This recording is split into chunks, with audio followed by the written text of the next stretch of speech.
سورۃ توبہ قرآن پاک دا 10واں سپارہ جدا صرف اردو ترجمہ آیت نمبر 37۔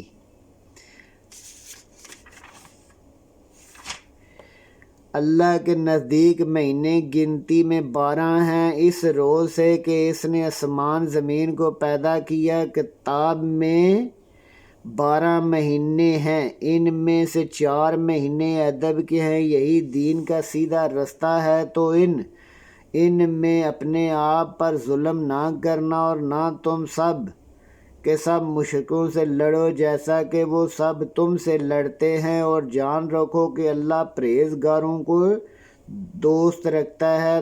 ساتھ ہے امن کے کسی مہینے کو ہٹا کر آگے پیچھے کرنا، کفر میں اضافہ کرنا، اس سے کافر گمراہی میں بڑھتے رہتے ہیں۔ ایک سال تو اس کو حلال سمجھ لیتے ہیں اور دوسرے سال حرام۔ ادب کے مہینے جو اللہ نے مقرر کیے ہیں گنتی کے پورے کر لو، اور جو اللہ نے منع کیا ہے اس کو جائز نہ کرو۔ ان برے اعمال ان کو اچھے لگتے ہیں اور اللہ کافر لوگوں کو ہدایت نہیں دیتا۔ مومنو، تمہیں کیا ہوا ہے کہ جب تم سے کہا جاتا ہے کہ اللہ کی راہ میں نکلو تو تم زمین پر گرے جاتے ہو؟ کیا تم آخرت کو چھوڑ کر دنیا کی زندگی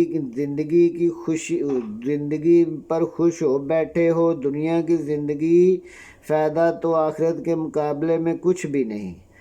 اگر تم نہ نکلو تو اللہ تم کو بڑی تکلیف دینے والا عذاب دے گا اور تمہاری جگہ اور لوگیں پیدا کر دے گا، اور تم ان کو کچھ نقصان نہ پہنچا سکو گے، اور اللہ ہر چیز پر پوری قدرت رکھتا ہے۔ اگر تم پیغمبر کی مدد کرو تو اللہ ان کا مددگار، اور جب کافروں نے انہیں گھر سے نکال دیا دو میں سے دوسرا، جب وہ دونوں غار میں تھے، اس وقت پیغمبر اپنے دوست کو تسلی دیتے تھے کہ غم نہ کرو، اللہ ہمارے ساتھ ہے۔ تو اللہ نے ان پر سکون نازل فرمایا اور ان کو ایسے لشکروں سے مدد دی جو تمہیں نظر نہیں آتے، اور کافروں کی بات کو پست کر دیا، اور بات تو اللہ ہی کی بلند و بالا ہے، اور اللہ زبردست حکمت والا ہے۔ تم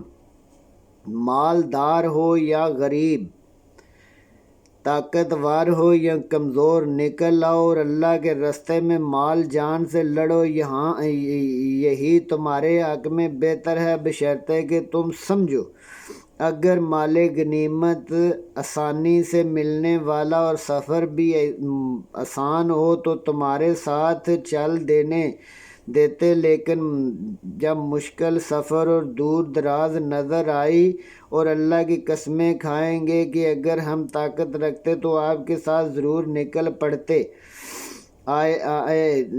یہ اپنے تئیں ہلاک کر رہے ہیں اور اللہ جانتا ہے یہ جھوٹے ہیں، اور اللہ تمہیں معاف کرے۔ تم نے اس سے پہلے کہ تم پر وہ لوگ بھی ظاہر ہو جاتے جو سچے ہیں اور وہ بھی جو جھوٹے ہیں، ان کو اجازت کیوں دی؟ جو لوگ اللہ پر اور روز آخرت پر ایمان رکھتے ہو اور تم سے اجازت نہیں مانگتے، اپنے مال اور جان سے جہاد کریں، اور اللہ پرہیزگاروں سے پوری طرح واقف ہے۔ اجازت تو وہی لوگ مانگتے ہیں جو اللہ پر اور پچھلے دن پر ایمان نہیں رکھتے اور ان کے دل شک میں ہیں، سو وہ اپنی شک میں ڈاواں ڈول ہیں، اور اگر وہ نکلنے کا ارادہ کرتے تو اس کے لیے سامان تیار کرتے، لیکن اللہ نے ان کا اٹھنا پسند ہی نہ کیا تو ان کو ہلنے جلنے کی ہمت ہی نہ دی۔ کہہ دو کہ جہاں معذور بیٹھے ہو تم بھی ان کے ساتھ بیٹھے رہو، اگر وہ تم میں نکل بھی کھڑے ہوتے تو تمہارے حق میں شرارت کرتے اور تم میں فساد برپا کرتے اور دوڑتے پھرتے، اور تم میں ان کے جاسوس بھی ہیں، اور اللہ ظالموں کو خوب جانتا ہے۔ یہ پہلے بھی طالب فساد ہیں اور بہت سی باتیں تمہارے لیے الٹ پھیر کرتے رہے، یہاں تک کہ حق آ پہنچا اور اللہ کا حکم غالب ہوا، اور وہ برا مانتے ہی رہ گئے۔ اور ان میں کوئی ایسا بھی ہے جو کہتا ہے کہ مجھے تو اجازت دیجیے اور آفت میں نہ ڈالیے، دیکھو یہ آفت میں تو پڑے ہوئے ہیں، اور دوزخ سب کافروں کو گھیرے ہوئے ہے۔ اگر تم کو آسائش حاصل ہوتی ہے تو ان کو بری لگتی ہے، اور اگر کوئی مشکل پڑ جاتی ہے تو کہتے ہیں کہ ہم نے تو اپنا پہلے ہی حالات درست کر لیا تھا، خوشیاں مناتے جاتے ہیں۔ کہہ دو ہمیں کوئی مصیبت نہیں پہنچ سکتی بجائے اللہ کی اجازت کے، جو ہمارے لیے لکھ دی وہی ہمارا کارساز ہے، اور مومنوں کو اللہ ہی پر بھروسہ کرنا چاہیے۔ کہہ دو کہ تم ہمارے حق میں دو بلائیوں سے ایک کے منتظر ہو، اور ہم تمہارے حق میں اس بات کے منتظر ہیں کہ اللہ اپنے پاس سے تم پر کوئی عذاب نازل کرے یا ہمارے ہاتھ سے تم کو، تو تم بھی انتظار کرو، ہم بھی تمہارے ساتھ انتظار کرتے ہیں۔ کہہ دو کہ تم خوشی سے خرچ کرو یا ناخوشی سے، تم سے ہرگز قبول نہیں کیا جائے گا۔ تم نافرمان لوگ ہو، اور ان کے خرچ کے قبول ہونے سے کوئی چیز مانے نہیں ہوتی سوائے اس کے کہ انہوں نے اللہ رسول سے کفر کیا، اور نماز کو آتے ہیں تو سست قائل، خرچ کرتے ہیں تو ناخوشی سے۔ تم ان کے مال اولاد سے پریشان نہ ہو کہ اللہ چاہتا ہے کہ ان چیزوں سے دنیا کی زندگی میں ان کو عذاب دے اور ان کی جان نکلے تو کافر ہی ہوں، اور اللہ کی قسم کھاتے ہیں کہ وہ تم ہی میں سے ہیں، حالانکہ وہ تم میں نہیں۔ اصل یہ کہ یہ ڈرپوک لوگ ہیں، اگر ان کو کوئی بچاؤ کی جگہ، غار مغار گھسنے کی جگہ مل جائے تو اس کی طرف رسیاں توڑاتے بھاگے جائیں۔ اور ان میں بعض ایسے بھی ہیں کہ صدقات میں تم سے طعنہ زنی کرتے، اگر ان کو اس میں سے مل جائے تو خوش رہیں، اور اگر نہ ملے تو جھٹ خفا ہو جائیں۔ اور اگر وہ اس پر خوش رہتے جو اللہ رسول نے دیا، اور کہتے کہ ہمیں اللہ رسول کافی ہے اپنے فضل، اور اس کے پیغمبر اپنی مہربانی سے ہمیں دے دیں گے، اور ہمیں تو اللہ ہی کی خواہش ہے۔ صدقات تو غریب لوگوں اور محتاجوں اور کارکنان صدقات کا حق ہے، اور ان لوگوں کا جن کی دل جوئی کرنا ضروری ہو، اور غلاموں کے آزاد کرانے میں، اور قرض داروں کے قرض ادا کرنے میں، اور اللہ کی راہ میں مسافروں کی مدد میں اللہ کی طرف سے مقرر کر دیے گئے ہیں، اور اللہ جاننے والا حکمت والا ہے۔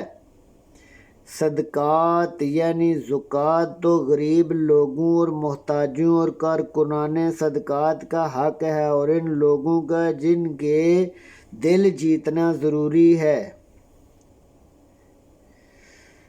اور غلاموں کے آزاد کرانے میں، قرض داروں کے قرض دینے میں، اور اللہ کی راہ میں مسافروں میں، اور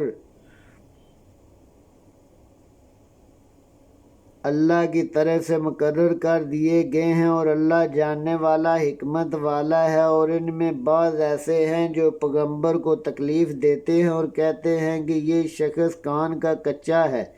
کہہ دو کہ وہ تمہاری بھلائی کے لیے وہ اللہ کا اور مومنوں کا یقین رکھتا ہے، اور جو لوگ تم میں ایمان لائے ہیں ان کے لیے رحمت ہے، اور جو لوگ رسول کو رنج پہنچاتے ہیں ان کے لیے عذاب دردناک۔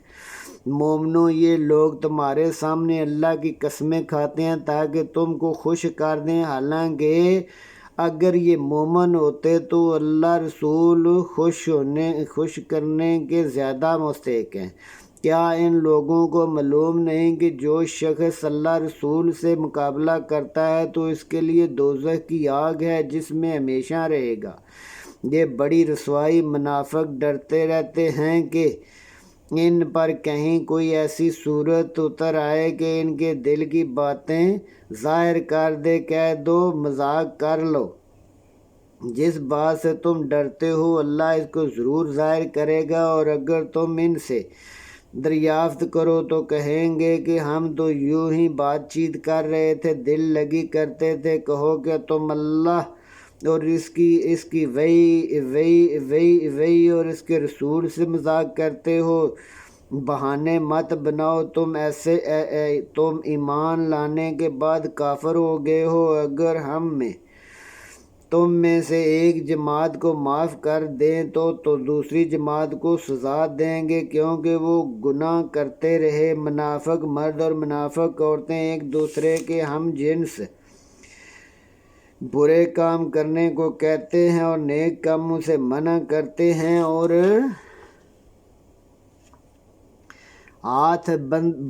ہاتھ بند کیے رہتے ہیں۔ انہوں نے اللہ کو بھلا دیا تو اللہ نے ان کو بھلا دیا۔ بے شک منافق نافرمان ہیں۔ اللہ نے منافق مردوں اور منافق عورتوں اور کافروں سے دوزخ کا وعدہ کیا ہے جس میں ہمیشہ رہیں گے، وہی ان کے لائق ہے۔ اللہ نے ان پر لعنت کر دی ہے، ان کے لیے ہمیشہ کا عذاب ہے۔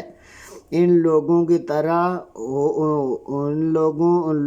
کی طرح ہو جو تم سے پہلے ہو چکے ہیں، وہ تم سے بہت طاقتور اور مال اولاد میں بہت زیادہ تھے، تو اپنے حصے سے موج مستی کر بیٹھے۔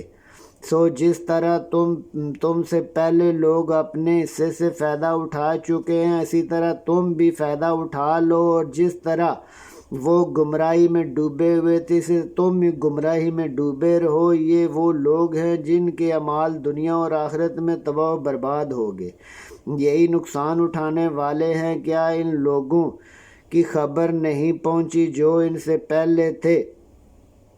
نوح، عاد، ثمود، ابراہیم کی قوم، مدین والے، الٹی ہوئی بستیوں والے، ان کے پاس پیغمبر نشانیاں لے کر آئے، اور اللہ تو ایسا نہ تھا کہ ظلم کرتا، لیکن وہ اپنے اوپر خود ہی ظلم کرتے تھے۔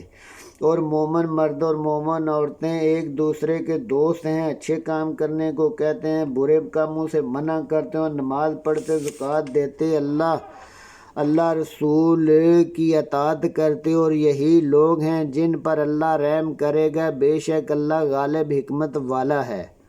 اللہ نے مومن مردوں اور مومن عورتوں سے جنت کا وعدہ کیا ہے جن کے نیچے نہریں بہہ رہی ہیں، اس میں ہمیشہ رہیں گے۔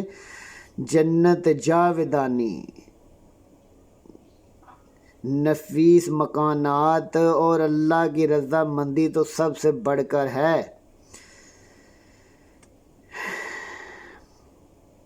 اور بہت بڑی کامیابی ہے۔ پیغمبر صلی اللہ علیہ وسلم کافروں اور منافقوں سے لڑو اور ان پر سختی کرو، اور ان کا ٹھکانہ دوزخ ہے، وہ بری جگہ ہے۔ یہ اللہ کی قسمیں کھاتے ہیں کہ انہوں نے نہیں کہا، حالانکہ انہوں نے کفر کا کلمہ کہا۔ یہ اسلام کے بعد کفر کرنے لگے کافر ہو گئے ہیں، اور ایسی بات کا قصد کر چکے ہیں جس پر قدرت نہیں رکھتے تھے، اور انہوں نے اے بھی کون سا دیکھا سوائے اس کے کہ اللہ اپنے فضل سے اس کے پیغمبر نے ان کو دولت مند کر دیا۔ تو اگر یہ لوگ توبہ کر لیں تو ان کے حق میں بہتر ہوگا، اور اگر منہ پھیر لیں تو اللہ ان کو دنیا آخرت میں دکھ دینے والا عذاب دے گا، اور زمین میں ان کا کوئی دوست اور مددگار نہ ہوگا۔ اور ان میں بعض ایسے ہیں جنہوں نے اللہ سے وعدہ کیا تھا کہ اگر وہ ہم کو اپنی مہربانی سے مال و دولت دے گا تو ہم ضرور صدقہ خیرات کیا کریں گے اور نیکوکار ہو جائیں گے۔ لیکن جب اللہ رب العالمین نے اپنے فضل و کرم سے مال و دولت دے دیا تو اس میں بخل کرنے لگے اور روگردانی کر کے پھر بیٹھے۔ تو اللہ نے ان کا انجام یہ کیا کہ اس روز تک کے لیے جس میں وہ اللہ کے سامنے حاضر کیے جائیں گے ان کے دل میں نفاق ڈال دیا، اور اس لیے کہ انہوں نے اللہ سے جو وعدہ کیا تھا وہ پورا نہ کیا، اس لیے کہ وہ جھوٹ بولتے تھے۔ کیا ان کو معلوم نہیں کہ اللہ ان کے دل کے بیتوں اور مشوروں تک سے واقف ہے، اور جو کہ یہ غیب کی باتیں جاننے والا، جو مسلمان دل کھول کر خیرات کرتے اور جو صرف اتنی ہی کما سکتے ہیں جتنی مزدوری کرتے ہیں، ان پر بھی تان کرتے اور ہنستے ہیں۔ اللہ ان پر ہنستا ہے اور ان کے لیے تکلیف دینے والا عذاب ہے۔ تم ان کے لیے بخشش مانگو یا نہ مانگو، اگر ان کے لیے 70 دفعہ بھی معافی مانگو گے تو اللہ ان کو معاف کرنے والا نہیں۔ انہوں نے اللہ رسول کے ساتھ کفر کیا اور اللہ نافرمان لوگوں کو ہدایت نہیں دیتا۔ جو لوگ پیچھے رہ گئے اور اللہ کے پیغمبر کے خلاف بیٹھے رہنے پر خوش ہوئے اور اس بات کو ناپسند کیا کہ اللہ کی راہ میں مال جان سے جہاد کریں، کہنے لگے کہ گرمی میں مت نکلو، کہہ دو کہ دوزخ کی آگ تو بہت زیادہ تکلیف دینے والی ہے، کاش تم سمجھتے۔ یہ تھوڑا سا ہنس لیں، آخر کار ان کے اعمال کے بدلے میں بہت زیادہ رونا ہوگا۔ پھر اگر اللہ تم کو ان میں سے کسی گروہ کی طرف لے جائے اور تم سے نکلنے کی اجازت طلب کریں تو کہہ دینا کہ تم میرے ساتھ ہرگز نہیں نکلو گے اور نہ میرے ساتھ دشمن سے لڑائی کرو گے، تم پہلے بھی بیٹھے رہنے پر خوش ہوئے تھے تو اب بھی پیچھے رہنے والوں کے ساتھ رہو، اور ان میں سے کوئی مر جائے تو کبھی بھی اس پر نماز نہ پڑھنا اور نہ اس کی قبر پر کھڑے ہونا، یہ اللہ رسول کے ساتھ کفر کرتے اور مرے بھی تو نافرمان، اور ان کے مال اولاد آپ کو تہجب میں نہ ڈالے۔ ان چیزوں سے اللہ یہ چاہتا ہے ان کو دنیا میں عذاب دے اور ان کی جان نکلے تو یہ کافر ہی ہوں۔ اور جب کوئی صورت نازل ہوتی ہے کہ اللہ پر ایمان لاؤ اور اس اللہ رسول پر ایمان لاؤ، اللہ رسول کے ایمان لاؤ اور اس کے ساتھ ہو کر لڑائی کرو، تو ان لوگوں میں دولت مند تم سے اجازت مانگتے ہیں، کہتے ہیں کہ ہمیں تو رہنے دیجیے، جو گھروں میں رہیں گی ان میں سے ان کے ساتھ رہیں، یہ اس بات سے خوش ہیں کہ عورتوں کے ساتھ رہیں، جو پیچھے رہ جاتی ہیں ان کے دل پر مہر لگا دی گئی ہے تو یہ سمجھ نہیں رکھتے۔ لیکن پیغمبر اور جو لوگ ان کے ساتھ ایمان لائے سب اپنے مال جان سے لڑے، ان لوگوں کے لیے بلائیاں ہیں اور یہی مراد پانے والے ہیں۔ اللہ نے ان کے لیے باغات تیار کر رکھے ہیں جن کے نیچے نہریں بہہ رہی ہیں، ہمیشہ ان میں رہیں گے، یہ بڑی کامیابی اور سرا نشینوں میں سے بھی کچھ لوگ عذر کرتے ہیں آئے کہ ان کو بھی اجازت دی جائے، اور جنہوں نے اللہ رسول سے جھوٹ بولا وہ بیٹھ رہے، سو جو لوگ ان میں سے کافر ہوئے ہیں ان کو دکھ دینے والا عذاب، نہ تو ضعیفوں پر کچھ گناہ ہے، نہ بیماروں پر، اور نہ ان پر جن کے پاس کو خرچ نہیں ہے، جب کہ اللہ رسول کے خیر اندیش ہوں، نیکوکاروں پر کسی طرح کا الزام نہیں، اور اللہ بخشنے والا مہربان ہے۔ اور نہ ان لوگوں پر ہے کہ تمہارے پاس آئے کہ ان کو سواری دو، اور تم نے کہا کہ میرے پاس سواری نہیں تو لوٹ گئے، اور غم سے کہ ان کے پاس خرچ موجود نہ تھا، آنسو بہہ رہے تھے۔ الزام تو ان لوگوں پر ہے جو دولت مند ہیں اور اجازت مانگتے ہیں، اس بات سے خوش ہیں کہ عورتوں کے ساتھ بیٹھے رہیں۔ اللہ تو ان کے دلوں پر مور لگا دی ہے، پس وہ سمجھتے ہی نہیں۔ جب تم نے ان کے پاس واپس جاؤ گے تو تم سے عذر کریں گے، تم کہنا کہ عذر نہ کرو، ہم ہرگز تمہاری بات نہیں مانیں گے۔ اللہ نے ہم کو تمہاری تمام باتیں بتا دی ہیں، اور ابھی اللہ رسول تمہارے عملوں کو دیکھیں گے، پھر تم غالب حکمت والے کے سامنے حاضر کیے جانے والے کی طرف سے لوٹائے جاؤ گے، اور جو عمل تم کرتے رہے ہو وہ سب تمہیں بتائے گا۔ جب تم نے ان کے پاس لوٹ کر جاؤ تو تمہارے روبرو اللہ کی قسمیں کھائیں گے تاکہ تم درگزر کرو، سو ان کی طرف نہ دیکھنا، ناپاک ہیں، اور جو کام یہ کرتے رہے ان کے بدلے ان کا ٹھکانہ دوزخ ہے۔ یہ تمہارے آگے قسمیں کھائیں گے، خوش ہو جاؤ، لیکن اگر تم خوش ہو بھی جاؤ تو اللہ نافرمان لوگوں سے خوش نہیں ہوتا۔ آمنت باللہ صدق اللہ العظیم۔ ربنا ظلمنا انفسنا وإن لم تغفر لنا وترحمنا لنكونن من الخاسرین۔